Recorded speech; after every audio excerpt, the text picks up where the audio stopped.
اول حمد ثنا الہی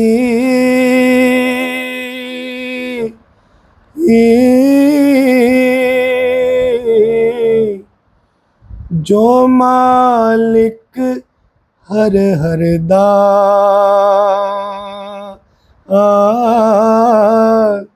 جس دا نام چتارن والا کسے میدان نہ ہر دا۔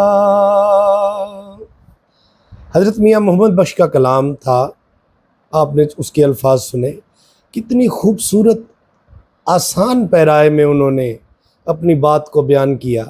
اچھا غور کیجئے گا اس بات پر کہ صوفیاء نے جب بھی کوئی بات کی ہے یہ شاعری نہیں تھی، یہ محض شاعری نہیں، یہ ان کے تجربات ہیں، یہ ان کی کیفیات ہیں، جو کیفیت ان کے اوپر ہوتی تھی وہ اس کا اظہار جب فرماتے تھے ہم کہتے تھے کہ یہ شاعری ہے، یہ شاعری نہیں ہوتی تھی، یہ اللہ تبارک و تعالیٰ کی طرف سے وہ ہدایت ہوتی تھی جو وہ ہمیں دینا چاہتے تھے۔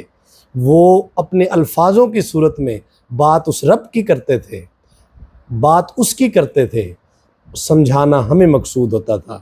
امید ہے آپ کو یہ بات میرے معروضات کچھ سمجھ میں آئے ہوں گے، انشاءاللہ مزید بات ہوگی۔ شکریہ۔